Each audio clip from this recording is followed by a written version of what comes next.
Olá, turma, tudo bem? Bom, vamos a mais uma aula, né? Nessa aula de hoje, vamos falar sobre forças mecânicas, né? Ou forças da mecânica. São algumas forças, né? Nós vamos falar sobre força peso, força normal, força de tração, de atrito, elástica, centrípeta, tá bom? Então, essas são as forças aí da mecânica, tá? Que vamos explanar na aula de hoje, tá bom? Vamos lá, então.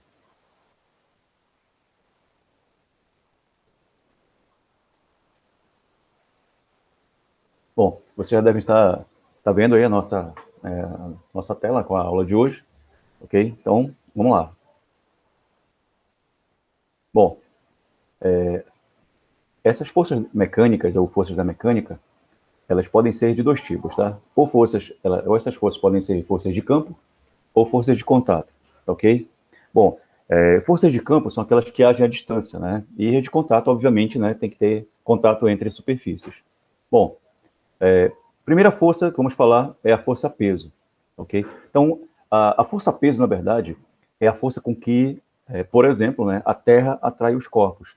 É por isso que um corpo ele não sai voando, né? Quando você abandona um corpo, larga um corpo, ele não simplesmente não sai voando, ele cai, né? Ele é direcionado para o centro do planeta Terra, né? Então, isso acontece conosco também, certo? Por que nós temos peso, né? Porque esse peso é uma força imposta pelo planeta sobre nós, ok? Então, para que exista peso, é necessário que tenha massa e gravidade, tá legal?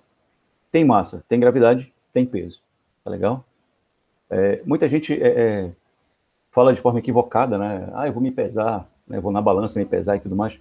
Bom, na verdade, é estranho você falar isso porque você não vai na balança se pesar, né? Você vai medir a sua massa, ok? Então, o que você verifica lá é a sua massa. E se você quiser saber seu peso, é só você pegar essa massa e multiplicar pela gravidade, né, da Terra. Próximo à superfície da Terra, a gravidade vale 10 metros por segundo ao quadrado. Então, por exemplo, né, eu coloquei aqui, ó, se um paraquedista, né, tem uma massa de 70 quilogramas, né, 70, tá? Ele cai, obviamente, com uma aceleração de 10 metros por segundo ao quadrado, né, está indo em direção ao solo, e para que nós possamos calcular a sua força-peso, basta nós pegarmos a massa dele e multiplicarmos pela gravidade. Então, 70 vezes 10 dá 700. 700 newtons é o peso desse paraquedista. Simples assim, tá bom? Uma coisa importante é que é assim, a massa, tá, de um corpo, ela é a mesma em qualquer lugar do universo. Já o seu peso não, porque depende também da gravidade. Ok? Beleza. Eu coloquei aqui uma tirinha do Garfield, né, que eu achei interessante pra caramba, né, em que ele tem uma ideia genial, né, porque o dono dele, né, o John, fala que ele está muito obeso e tal, está muito gordo, olha, tem que perder peso. E aí ele pensa, né, olha, eu vou para um planeta cuja a gravidade seja bem menor que a da Terra. Ele não está errado, ele fisicamente está certo, né, porque quanto menor a gravidade, menor o peso. Tá legal? É isso. Bom, a próxima força é a força normal, certo? Que é essa aqui, olha. Tá? A força normal é uma força de contato. Então, como é que ela funciona? Toda vez que um corpo está em contato com uma superfície, essa superfície aplica uma força no corpo. Tá legal? Então, essa é a força chamada força de reação normal. Tá bom?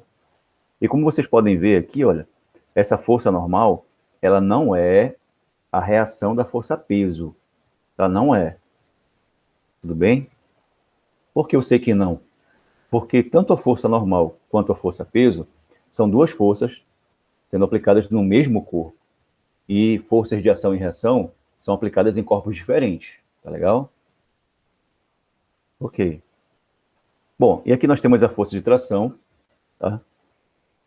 A força de tração é o seguinte: imagina que você quer movimentar uma caixa. Tá? Uma caixa. Bom, você pode pegar essa caixa, né? E simplesmente, né, movimentar ela em sua direção, puxando essa caixa diretamente, né, com as mãos. Ou você pode pegar uma corda, né, amarrar nessa caixa e movimentar a caixa puxando a corda. Presta atenção. A força que você aplica numa extremidade da corda ela é transmitida até a outra extremidade. Então, digamos que você aplica aqui, né, nessa extremidade, na corda, 100 newtons. Então, a caixa vai ser puxada por uma força de 100 newtons, tá bom? É isso. Aqui também eu peguei uma tirinha muito legal, né, da turma da Mônica. A Mônica, você sabe que ela tem aquela super força, né?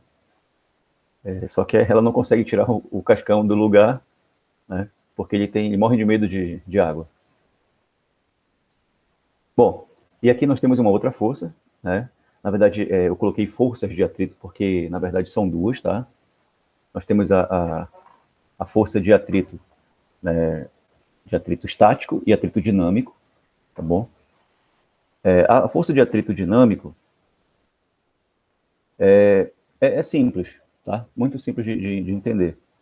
É quando você, por exemplo, está movimentando um corpo, né? E você aplica uma força, por exemplo, para a direita, né? O corpo está se movimentando para a direita. Mas ele não se movimenta tão rapidamente porque existe atrito entre a superfície desse corpo, né? E o piso, por exemplo. Tá? Então, é esse atrito aqui que faz surgir aí uma força contrária ao movimento, que é chamada de FAT, né? Força de atrito. E como o corpo está em movimento, então esse FAT, né? Essa força de atrito, é chamada de força de atrito dinâmico, ok? Bom, e essa força, ela é diretamente proporcional à normal, à força normal. Ou seja, quanto maior a força normal, maior também é essa força de atrito, tá bom? E esse Mi que aparece aqui é uma grandeza dimensional chamada coeficiente de atrito, tá legal? Por que é dimensional? Porque não admite unidade, tá? Então, diferentemente de força, que é o Newton, né, unidade de força, Newton, o Mi, coeficiente de atrito, não tem isso. É só, por exemplo, 0,5, 0,2, tá? É o valor. Bom, eu coloquei aqui uma imagem muito legal que eu peguei da internet, que é o seguinte, aqui está mostrando uma imagem ampliada do contato entre superfícies. A olho nu, você pode pensar que, né, que uma superfície é muito lisa e tudo mais, né, que não tem atrito, mas tem sim. Na prática, sempre tem atrito, ok? Ah, mas a pista tá assim, uma lajota, um porcelanato que a pessoa está lavando lá, colocou detergente e tudo mais, está muito liso. Ok, com isso você diminui muito o atrito, mas ainda assim tem atrito. Tá legal? Pessoal, uma superfície sem atrito, seria impossível, por exemplo, você caminhar na superfície. Você não conseguiria dar um passo, você iria cair. Só para você ter uma ideia, porque é o atrito que permite com que a pessoa consiga caminhar. Tá legal? Quando você anda, quando você caminha, você empurra o chão para trás e o chão te empurra para frente. Tá ok? Ação e reação, né? Terceira lei de Newton. Aqui, ó. Tá? Olha aqui. Você empurrando o chão para trás, né? Aplicando uma força para trás. E a força de atrito te empurrando para frente. Tá? Isso aqui, inclusive, caiu no Enem já, tá? Bom, e aqui é o atrito estático, né? É quando você, por exemplo, está querendo movimentar alguma coisa que está parada, né? Aí você não consegue porque tem uma força de atrito ali, né? Contrária ao movimento.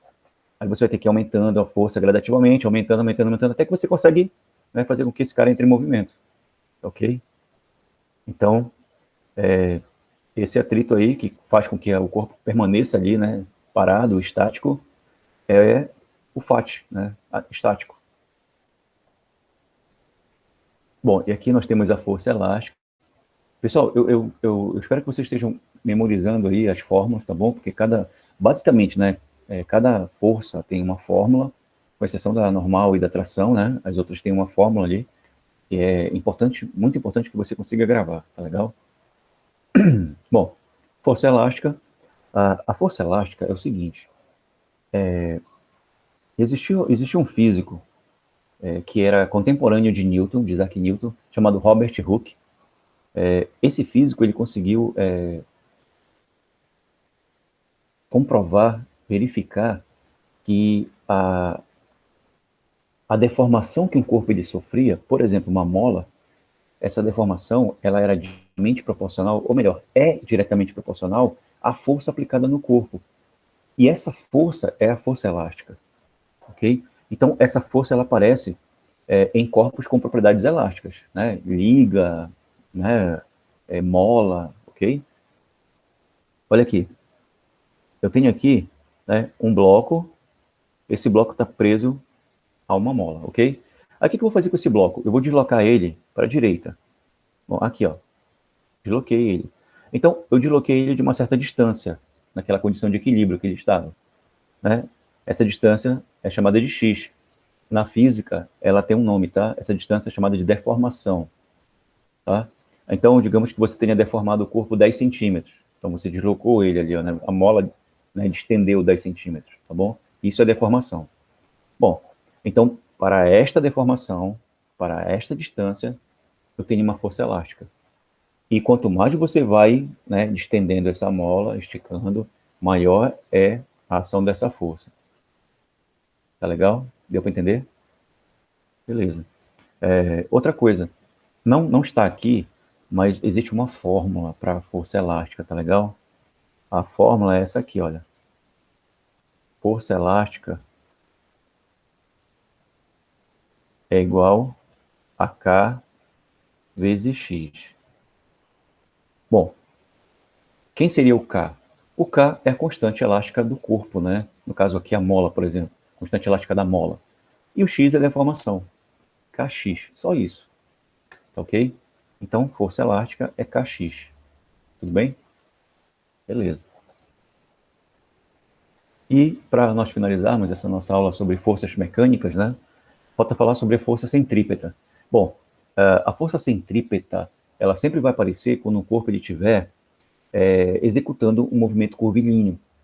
Por exemplo, né, um carro, né, fazendo uma curva ali. O que mantém o carro na curva é justamente o atrito, é a força de atrito. E nesse caso, essa força de atrito funciona como, né, a nossa força centrípeta, ok? Então, a força de atrito, né, nesse caso, ela vai representar aí a nossa força centrípeta. Na verdade, pessoal, a força centrípeta ela não aparece, né? Sempre vou ter uma força fazendo o papel da centrípeta, ok? Ok. Bom, quando você prende um corpo, né, um barbante, uma pedra no barbante, vai ficar girando. Então, quem vai ser a centrípeta ali? A força de tração, né, no fio, ok? Então, é essa força que vai obrigar a pedra a executar esse movimento curvilíneo, tá? Então, eu vou ter uma força ali, que é a força centrípeta, tá? Olha aqui, ó. Tá vendo aqui? Tá? Então, essa força aqui, que é a força de tração, vai ser a centrípeta, tá? Bom, e para eu calcular essa força centrípeta, eu uso essa fórmula aqui, ó. Esse m aqui é a massa, esse v é a velocidade, né, do corpo, tá? E o r é o raio, esse raio aqui, ó. Certo? Que vai do centro dessa curva, né, até onde o corpo está, ok? Pronto, simples assim, tá, pessoal? Então, essa é a fórmula. Bom, então, né, essas são as equações aí das forças mecânicas, né, ou forças da mecânica, certo? E num próximo momento eu vou mandar para vocês uma lista aí com algumas questões para vocês resolverem, tá legal? Sobre esse assunto, tudo bem? E esse conteúdo aqui é o nosso primeiro conteúdo do nosso segundo bimestre, tá? Espero que vocês tenham entendido legal essa parte aí, tá? De forças mecânicas, certo? E aguardem mais vídeos, tá bom? É isso, pessoal. Obrigado aí pela atenção de vocês, tá bom? Fiquem com Deus. Tchau.